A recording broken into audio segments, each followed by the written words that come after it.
We have matching shirts on. No, we don't. They're the same color. It's the green. Alright guys, so we made a decision. And there's storms coming in. And we're heading out.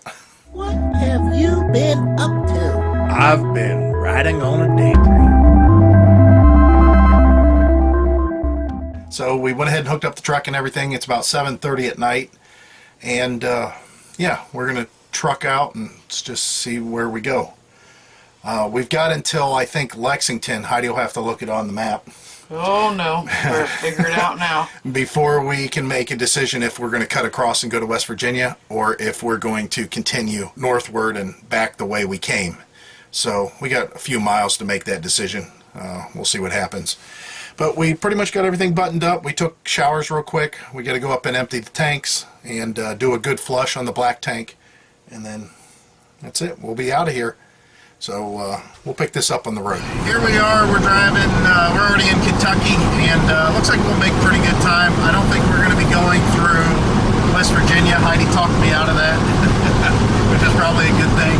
So we're going to just truck along, go up through Cincinnati and Columbus like we came down, and hopefully we find a good spot to hang out tonight. We'll come back and clue you into what's happening whenever we stop. Right now the fuel pump, as long as I keep the truck above 1600 RPMs, it does okay. It doesn't really hesitate or anything, so not really sure. Again, I just don't know. Hopefully we make it. We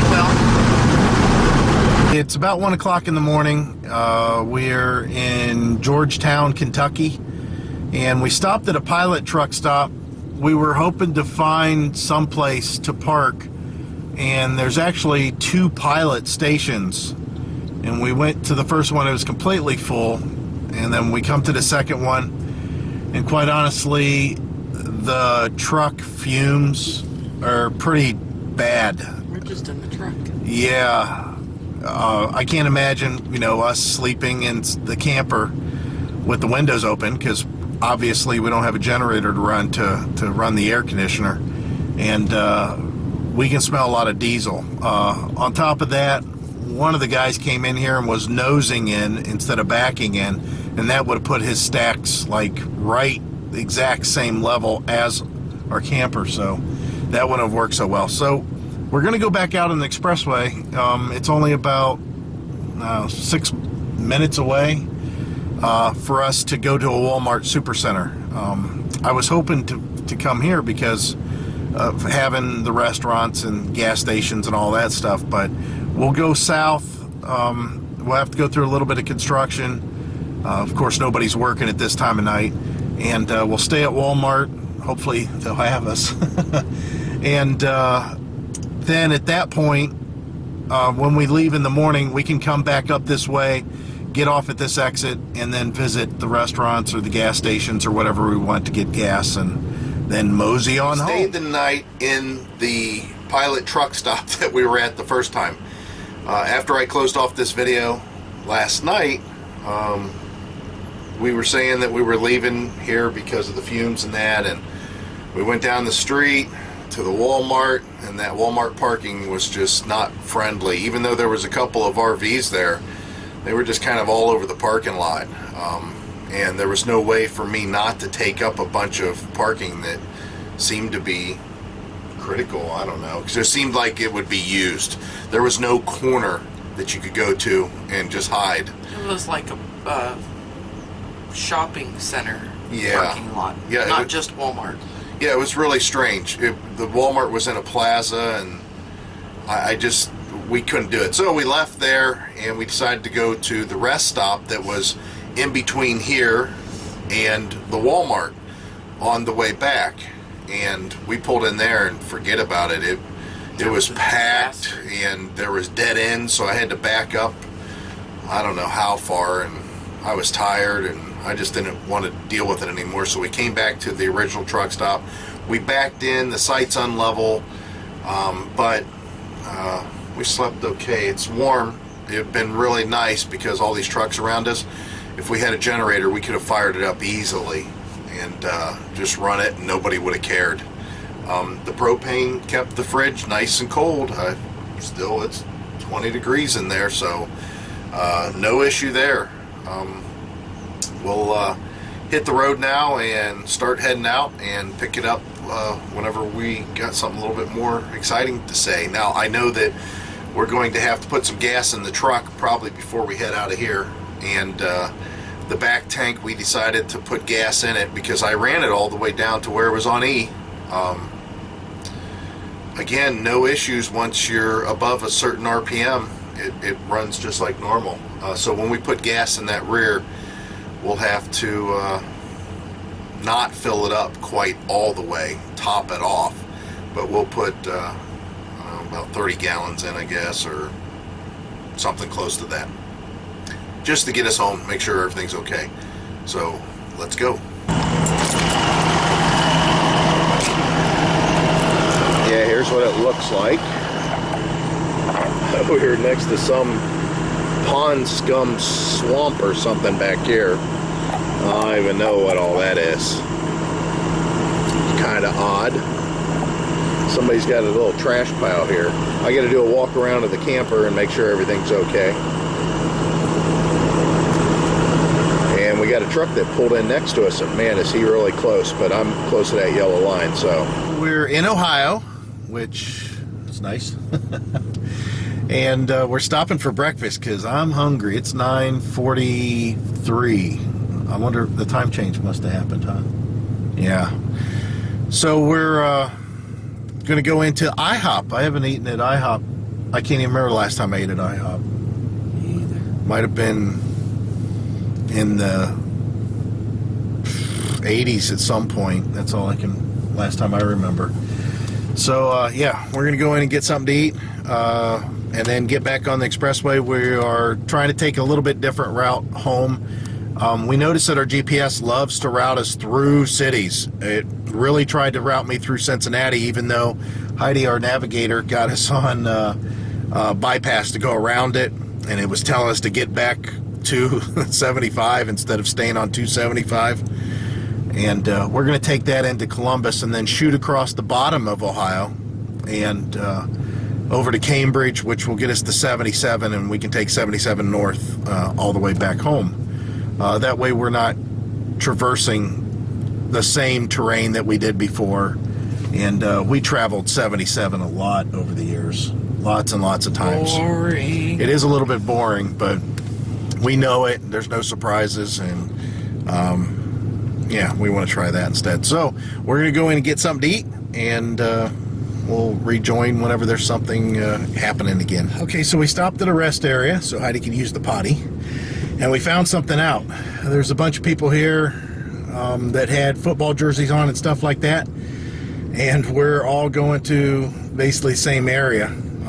It's the Football Hall of Fame, so I'm definitely not going through Canton. We're going to go down 30 whenever we get close to Canton, but I'm glad we found out. So there's a lot more traffic on the road, and the closer we get to Canton, the worse it's going to be. But we're doing pretty good for time. So on we go. All right, guys. Heidi's getting ready to come back in here with some water because we needed some water. We stopped. The truck was running a little bit hot. I was up on 215 degrees, I think it was. What's that? There's a sweat bee right there. Oh my God, they're terrible. Heidi keeps on getting bit by sweat bees. So I was up on I was up on 215 degrees with the transmission temperature. Sorry. So I backed it off and slowed it down, and it was some hard driving this route. It'd have been interesting to see what the hills, you know, through West Virginia Turnpike would have been like. But anyways, the truck's getting exceptional gas mileage still, and we ran. We accidentally filled the rear tank all the way to the top, even though we didn't want to. That was my fault. I turned the ignition off because I was getting out of the car. I don't know. Yeah, and so I'm standing outside the truck because I turned the ignition on so I could see where the gauge was, and I was going to stop it at like 3/4 full, which should have been about 31 gallons. And I'm looking, and it's like okay, it's just stuck there at half, or it's half, it's still at half. Well, it is a big tank. And then all of a sudden it clicked because it was full. But when I started up the truck, same thing as before. It just kind of, it has a miss. It would be, the best way to describe it is, anybody that had a carbureted car and it was a little bit cold-natured and maybe your choke didn't work quite well. So when you first started it up and you went to give it the gas, it would stumble, but if you pumped it a little bit, it would go ahead and, of course, on a carburetor, the accelerator pump would pump some more fuel in there for you. But if you pump the truck just a little bit and then give it it clears up. And again, if you're above 1800 RPMs, it's pretty good. So with that said, we've run that tank all the way down to where it's almost empty.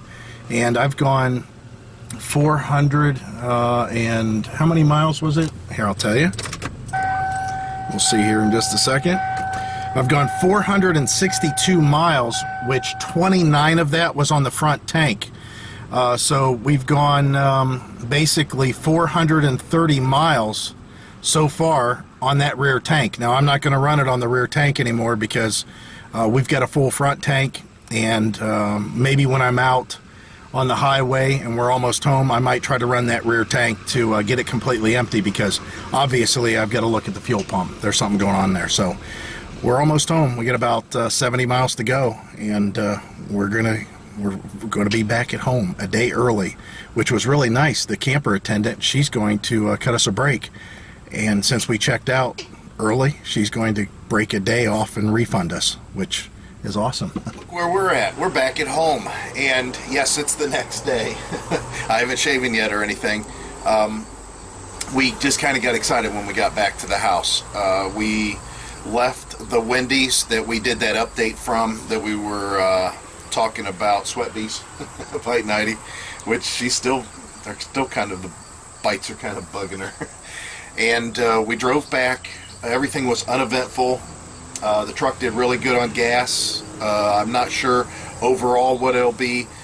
What we're going to do is I'm going to see how much gas I still have left in the front tank, and at that point I will calculate all the miles driven from the beginning to the end, and then I'll look at how much gas basically we put in, and we'll get you round real close to what it was, because if it was crappy, I'll tell you. If it was good, I'll tell you.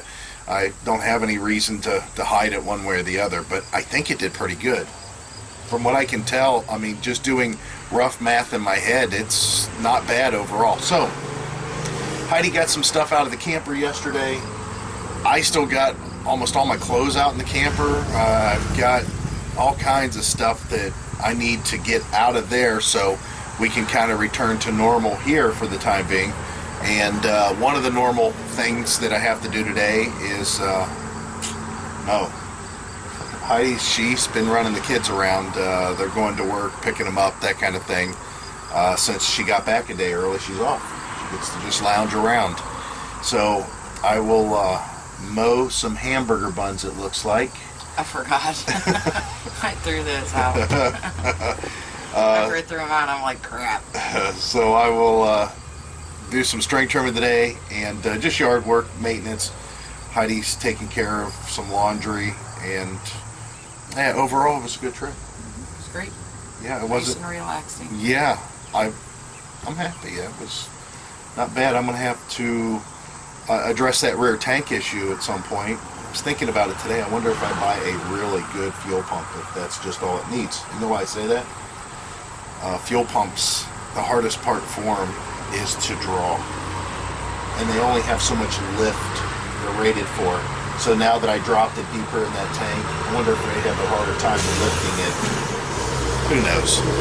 I could come up with 20 different theories why there's an issue, but... And then you'll have people saying, oh, go buy Motorcraft. Well, I want Motorcraft. I like Motorcraft. I agree with that. Motorcraft, they're very expensive for a reason. Every Motorcraft thing I've ever bought... I don't think that fuel pump can be that expensive. I think it's $260. Does it come with the sending unit? I think that one comes with a sending unit. That's a big difference there. Yeah. But we're back. And it's nice here. It was nice when we left. Yeah, it was nice when we left. And It seems strange though. There is definitely a big climate difference as far as temperature-wise, because last night when I walked out to the camper to get something that I needed, I don't know what it was, but I was in my shorts and it was cool. I mean, it wasn't. Felt good last night. Yeah, it's definitely different.